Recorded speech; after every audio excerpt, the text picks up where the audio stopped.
Hello and welcome to BYJU'S Exam Prep IAS. Let's begin today's session of comprehensive news analysis from the Hindu newspaper with the first article that talks about the issue of GST compensation. We have discussed about this earlier as well, but this particular article written by Mr. Govind Rao, who is a former director of the National Institute of Public Finance and Policy, gives concrete numbers about the issue of GST compensation and how much money does the central government owe to the state government, and why is it a good idea to extend the GST compensation timeline for 5 more years. In simple terms, when the GST law was introduced, the state governments agreed to it despite the fact that many state governments knew that they will lose out on the tax revenue. In order to convince the state governments to join the GST regime and to get the bill passed in the state legislatures, the central government had offered GST compensation.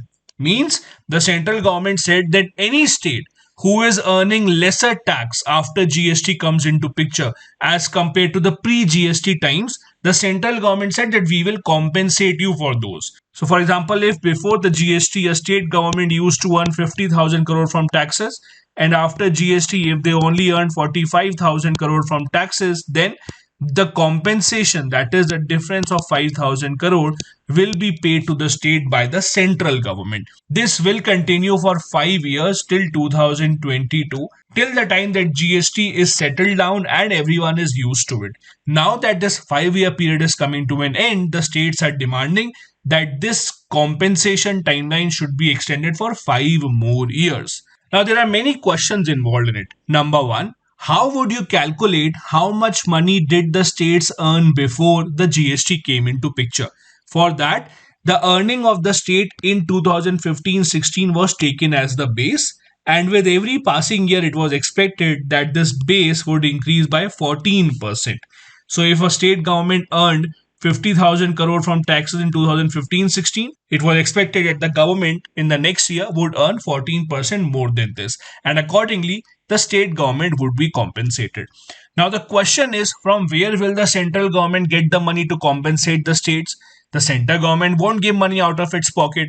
Ultimately, it all comes down to the public of India to pay money. So in order to ensure that GST compensation is given, there was a GST compensation cess that was levied on products such as tobacco, automobiles, coal, solid fuel manufactured from lignite, pan masala, aerated waters, etc.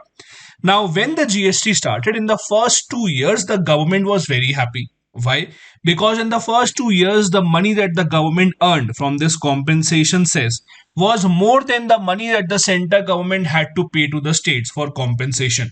So in the first year, the compensation cess gave the government 21,000 crore extra. In the second year, it gave 25,000 crore extra. So the central government was very happy.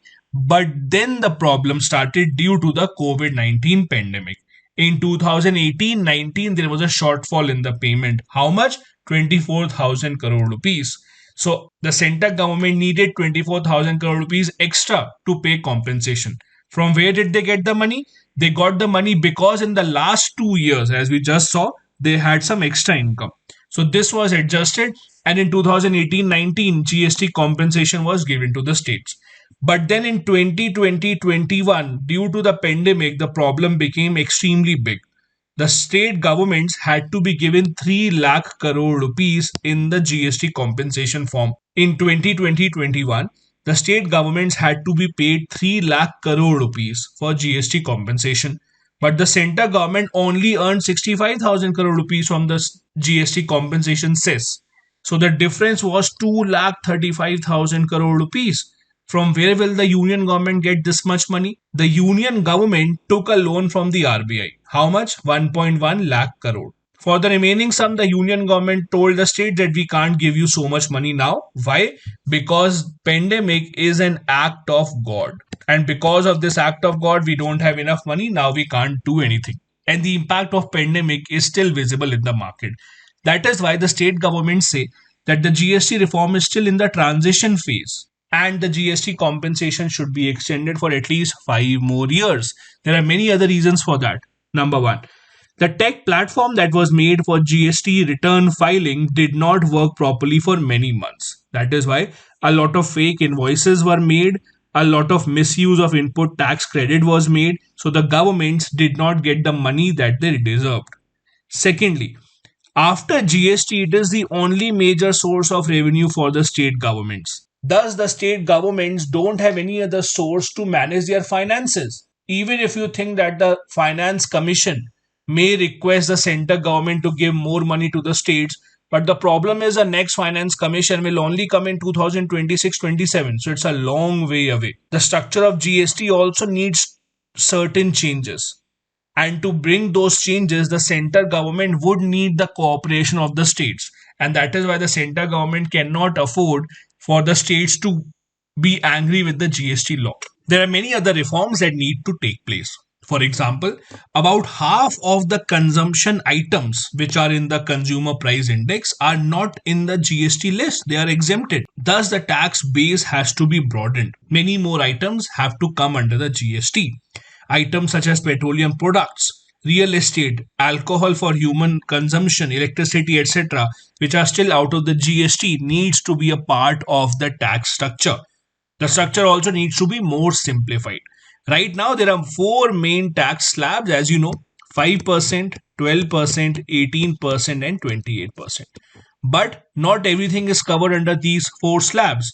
There are some special rates for precious and semi precious stones, metals, then there are cess for luxury goods, etc. Thus, even after these four slabs, there are many other slabs which are followed on certain products, which makes the entire system too complex to be understood and managed well. Another argument which goes against the states is that the 14% growth rate on the base year is too much. Earlier, when this 14% growth rate on the tax base was set by the center government, many experts had warned that the center government would not have enough money to compensate the states if they go ahead with the 14% increased base. However, the center government wanted to bring all the states on board for the GST law, and thus they agreed to the 14% compensation. However, now this is proving to be extremely heavy on the pockets of the center government. The suggestion is that different states should have different rate of growth of revenue, which can be calculated taking into account the growth of specific states. Now, although we have discussed this issue of GST compensation multiple times, it is again important to understand the significance of GST for the states right now. As we discussed, after the GST came into being, the state governments in India lost their right to impose taxes on most of the products. They now have the right to impose taxes only on petroleum, alcohol, and stamp duty. Thus, GST right now accounts for 42% of the state's own tax revenue and about 60% of their total revenue. Thus, they are heavily dependent on the GST and GST compensation coming from the center government. The finances of most of the states in India are anyways under a lot of strain, because of which salaries of employees working under the state governments have been delayed for many months now. All this during the ongoing pandemic. The Union Finance Minister's decision to term this as an act of God also did not go well with the state government. Now, there is another interesting argument here. The Union Minister has called the pandemic an act of God and thus said that the center government would not be able to compensate the states for their GST shortfall. But the reality is that the problem in the GST compensation structure started before the pandemic actually hit India. There were signs of a slowing economy that was seen in the second half of 2019, and well before the pandemic started, the payment to the states for their GST compensation was delayed by many months. Let me give you an example. The shortfall in the GST compensation started with August-September 2019 itself. The center government first admitted the problem in the GST compensation in September 2019, saying that the compensation cess that they are getting will be insufficient for the payment of compensation till at least the period of December-January. The center government called it a matter of concern and said that the compensation requirements were unlikely to be met. The GST compensation for about 35,000 crore for August-September 2019, which was supposed to be paid to the states in October, was actually paid in December. Similarly, the GST compensation for October and November was actually paid in February and in April in two different installments. Thus, the states are correct in saying that the center government should not and cannot use the pandemic as an excuse for not giving them their due compensation, which has been written in the GST Act. The center government must accept that its policies, even before the pandemic, had created these problems of GST compensation. Also, the high rate of 14%, as we discussed earlier, is an issue as per many experts.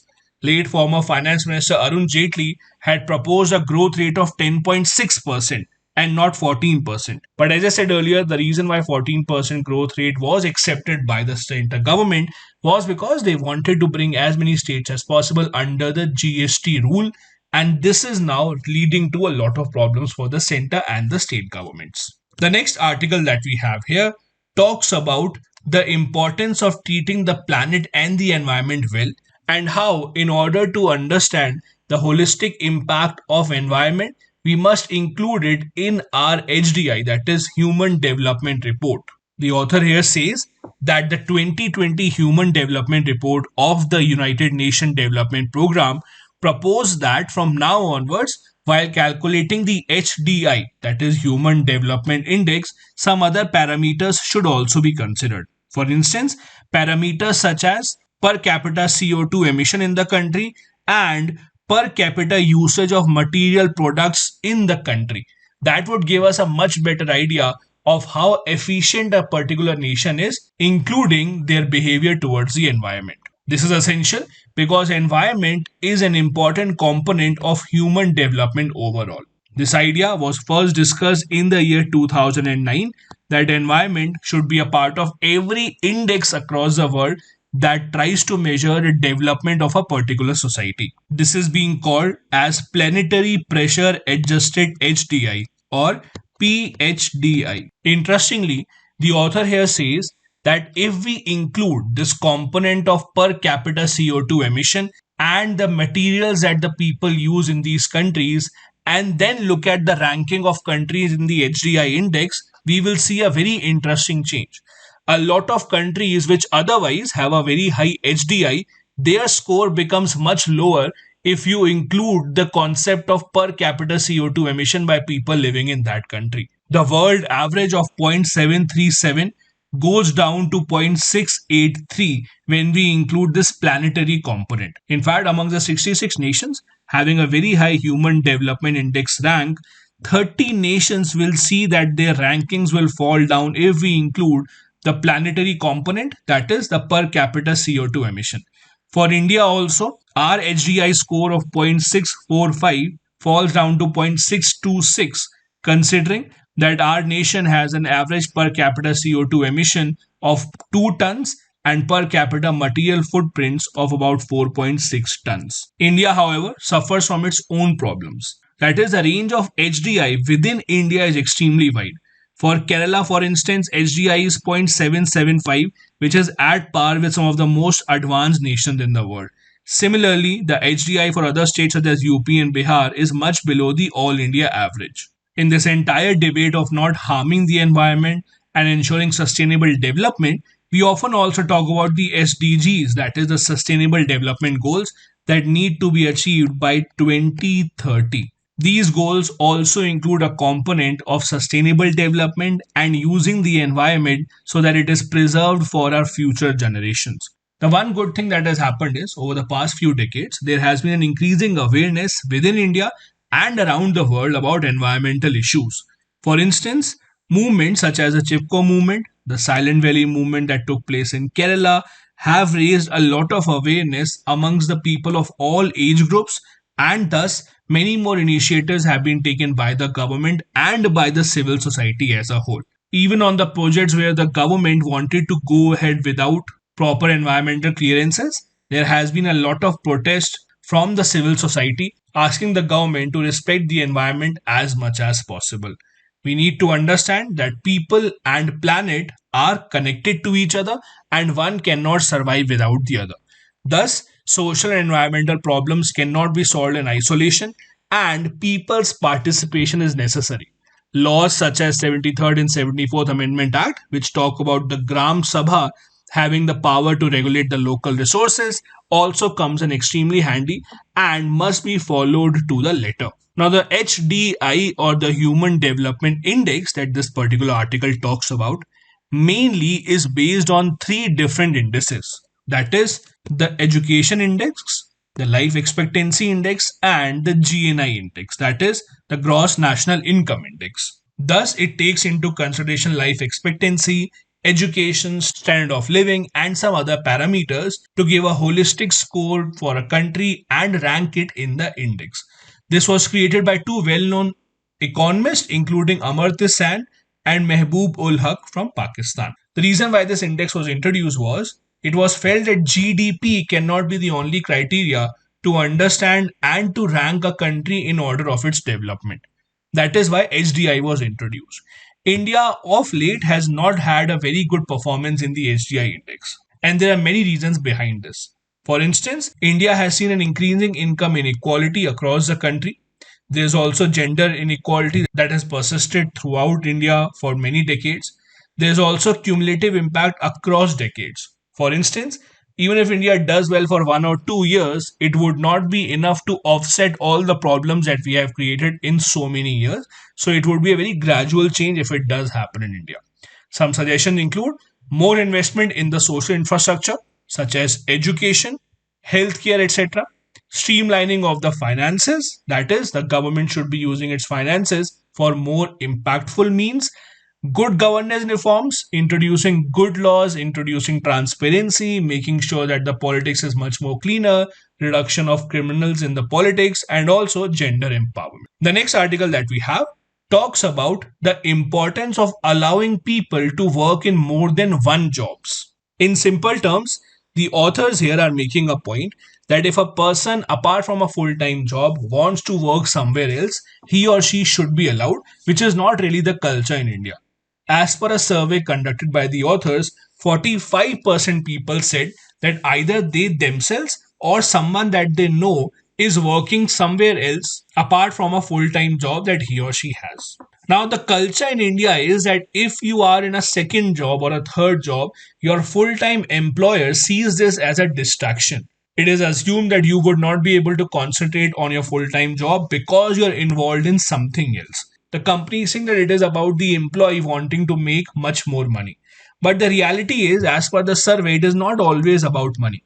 People who take up some other assignment apart from a full time job may be doing this to enhance their skills, maybe to get rid of the stress that they have from their full time job, or just maybe to prepare for the next stage in their life. The companies must understand that a happy employee is much more productive in his full time job as compared to an employee on which a lot of restrictions are imposed. The organizations can, of course, put in some boundaries, such as, for example, not allowing the employee to use the company's resources for some other job.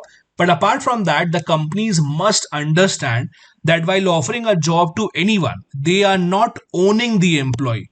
They are the employers but not the owners of the employee. So it is not within their rights or control to decide what the employee does after the 8 or 9 hour of shift that the person completes. In Western countries such as the US, for example, it is a very common culture to have 2 or 3 jobs, especially for people who are not earning well enough in one of the jobs.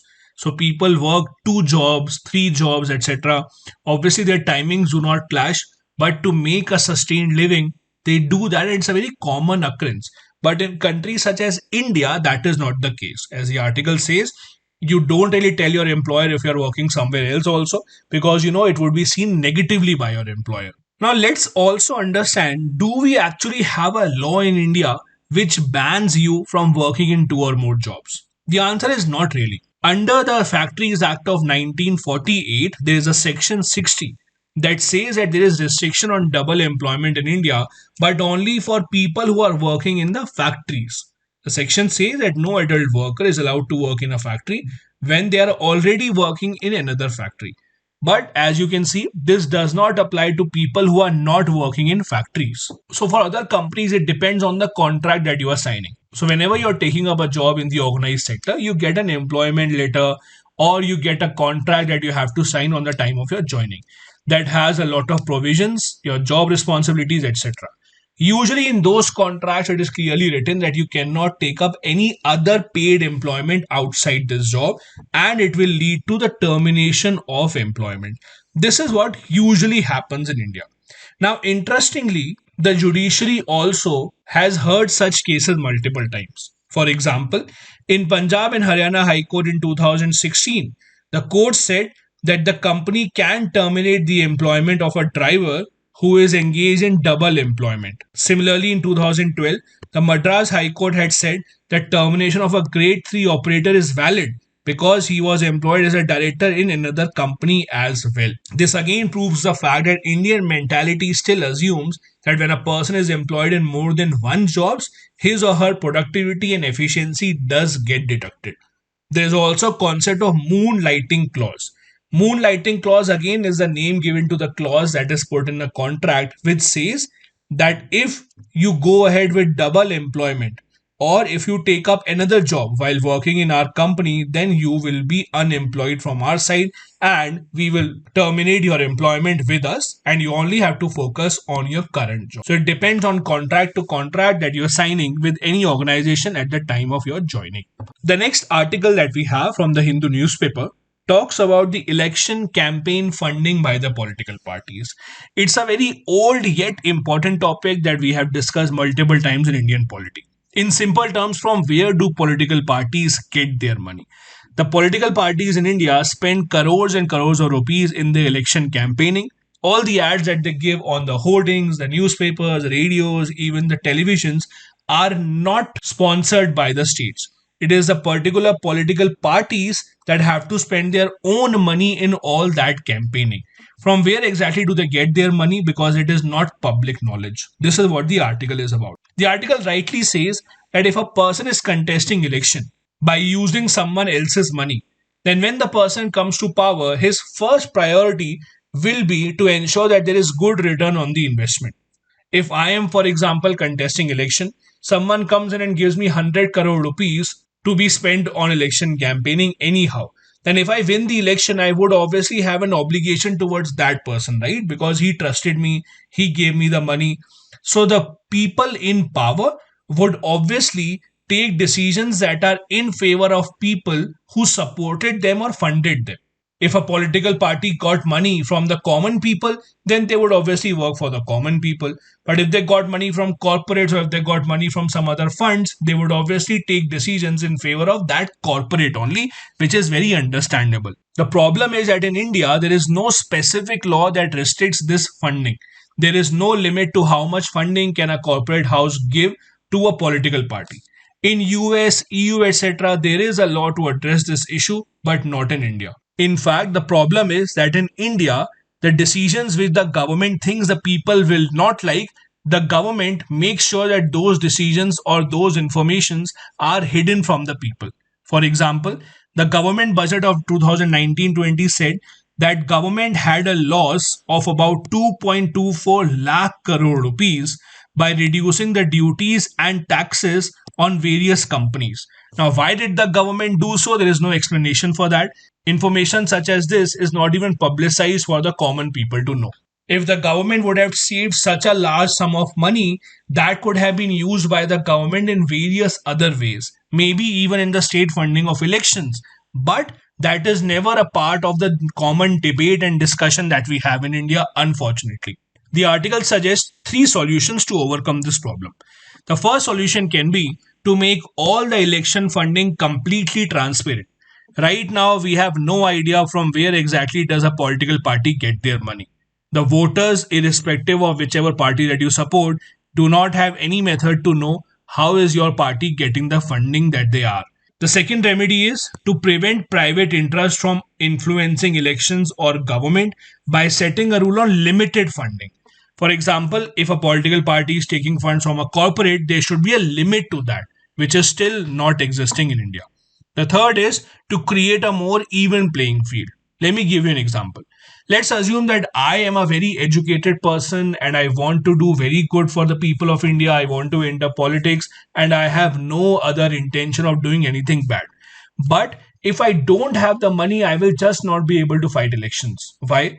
Because campaigning in elections, having election rally, etc., requires a lot of money. To give ads in the newspapers, to reach out to the people, it is not easy for people who don't have money to contest elections. Lakhs and crores rupees are spent for that. So even if I have the best of intentions, even if I want to do good for the people, I will never be able to communicate this message to the people if I don't have enough money. Thus, it does not create an even playing field. Good politicians, good candidates which don't have funds do not have any chance of competing, because I will never be able to tell anyone that I'm standing in the elections, and that is why people will not vote for me. The issue of transparency or lack of transparency, in fact, became much bigger with the introduction of the electoral bonds that you would have read about. Now, the citizens cannot know how is it that the political parties are getting their funding. As you know, people now, if they have to donate over 2000 rupees, can go to some branches of the State Bank of India, give them the money, take the electoral bond, and then submit it to the political party. The bond will not have any name and the information will not be made public. In fact, many reports have said that over 90% of the funds from the electoral bonds are going to just one political party, and you know which political party that is. Now, the problem with that is that it does not create an even playing field. Again, yes, money does not win you elections, the votes do. But at the end of the day, you cannot deny the fact that without publicity, without getting your message across, it is impossible to get any votes.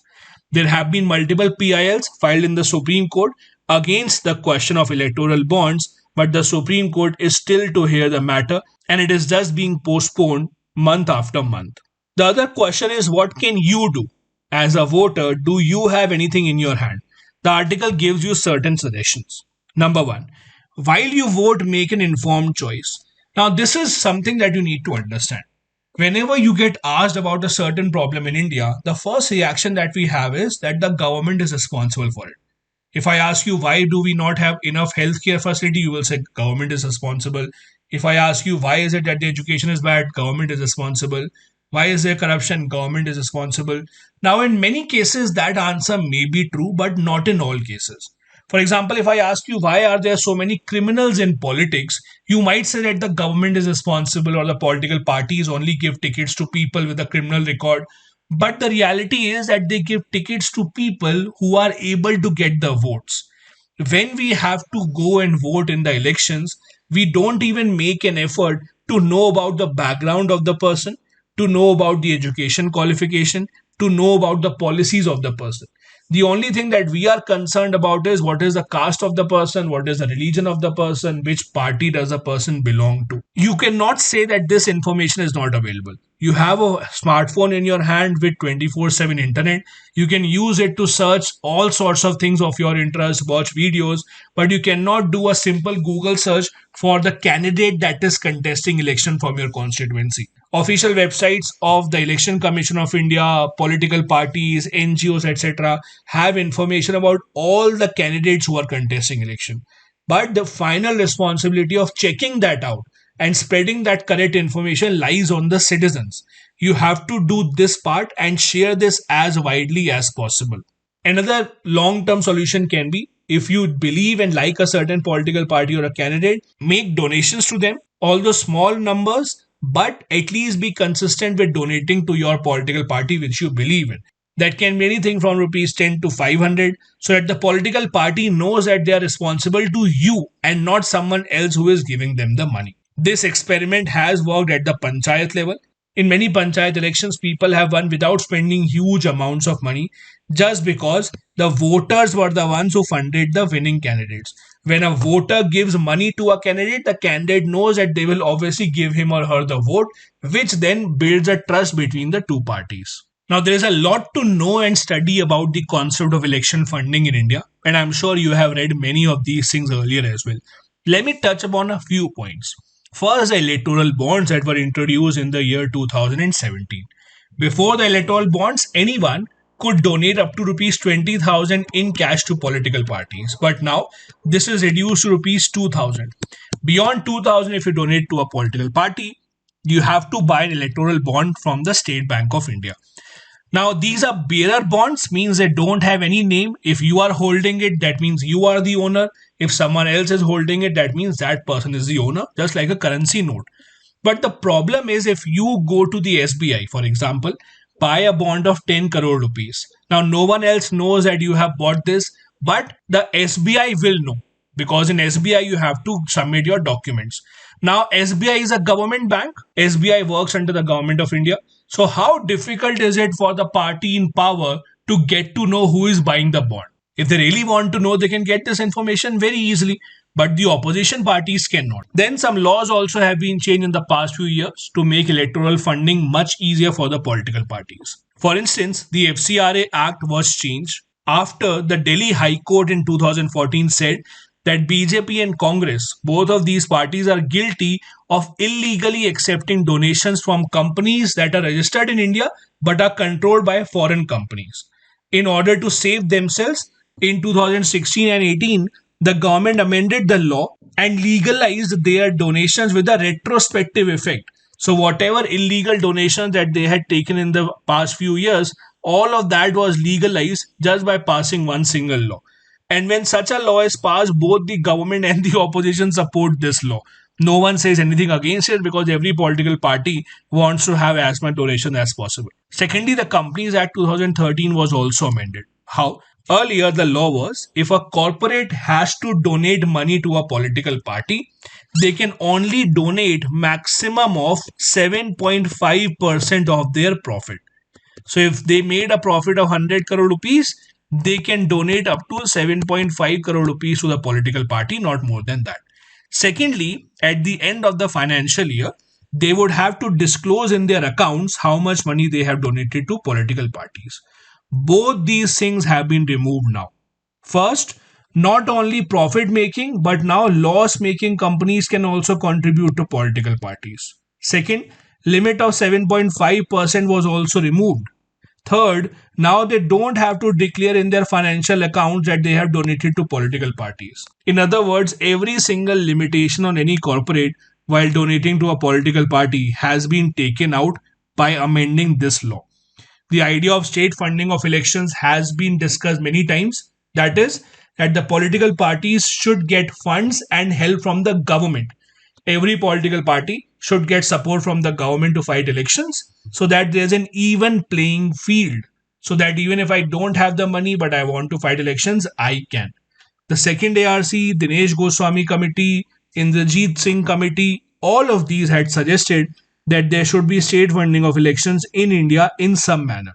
The problem with that is that we have so many political parties in India that it is not really possible and practical to have state funding in India. And also, most of the times, the political party that is in power anyways gets most of the funds. So they are never really in favor of opting out for state funding that would create an even playing field between all the political parties. The next article talks about the problem of hate speech in India in the backdrop of the recent incident in Haridwar where a Dharm Sansad was held, which led to a lot of objectionable speeches being made. While this has raised eyebrows across the country, the fact is that this is not the first time that this has happened. The problem is that in India, we do not have any law that deals with hate speeches in India effectively. This means that even the interpretation of the judiciary is very different when it comes to these kind of cases. Despite various suggestions, the fact is that it is not easy to define hate speech and thus you cannot have a specific law about it. The Black Laws Dictionary defines hate speech as a speech that carries no meaning other than the expression of hatred for some groups, such as a particular race, especially in circumstances in which communication is likely to provoke violence. Now, it's not that the courts in India have not taken cognizance of this issue. There have been multiple cases in the Supreme Court and various high courts where the issues of hate speech has been raised and the courts have given strict orders regarding that. The article gives examples of multiple such cases. For example, in 2014, the Supreme Court said that the hate speech is an effort to marginalize the individuals based on their membership in a group. The Karnataka High Court also said that the Indian Penal Code has a provision to illegalize such speeches that do not maintain the harmony between different classes. But then not every high court and not every case saw this kind of a judgment. For example, the Madras High Court recently said that a YouTuber who made hate speeches in his or her YouTube channel is entitled to be protected under the right to freedom of speech of the constitution. The court did not realize the fact that the YouTuber has over 4 lakh subscribers, and any hate speech made on such a platform which has such a wide reach can have a lot of negative impact. This diversion in the view of the different high courts and the Supreme Court again brings us back to the point that there is a need to have a proper law and definition of hate speech to be followed in the country. The Law Commission of India had recommended having 2 new sections in the IPC specifically to deal with the hate speech problem. That is section 153C to cover an offence committed by any person using threatening words, and section 505A to penalize anyone who causes anger, alarm or provocation of violence. Not just the Law Commission, even the Parliamentary Standing Committee on Home Affairs said that there should be separate and specific provisions in the IT Act to deal with online hate speeches as well, keeping in mind that social media has an extremely wide reach now. But again, the problem is that none of these recommendations have been acted upon by the government. We can also take an example from Australia, where they have a law called Criminal Code Amendment Act of 2019. This law has imposed a liability on internet service providers. If a person gets involved and publishes violent material, then it would be the responsibility of these internet service providers to take it down and report it to the government as soon as possible. The same law can be introduced in India as well if the government wants to tackle the problem of hate speech. Now let's try and understand what exactly are the legal provisions regarding hate speech and how does it compare with the concept of freedom of speech as given to us in the Constitution. Recently, the Bureau of Police Research and Development published a manual for investigative agencies for cyber harassment cases and defined hate speech as language that degenerates, insults, threatens or targets any individual on the basis of their identity and other traits. We have multiple sections of the IPC to deal with this. Sections 153A and 153B punish the acts that cause enmity and hatred between two groups. Section 295A also deals with punishing acts having malicious intention of causing religious feeling. Not just this, the Representation of People Act 1951 also that has provisions about conduct of elections in India, saying that a person convicted of illegally using the freedom of speech can be prevented from contesting an election. The act also bars the promotion of animosity on the grounds of religion, race, community, caste, language, etc. There have been multiple committees in the past that have suggested changes in the IPC. There was a Vishwanathan committee of 2019 that suggested inserting new sections in the IPC. There was a Besbarua committee of 2014 that said that giving hate speeches must be punishable by 5 years or fine or both under the IPC.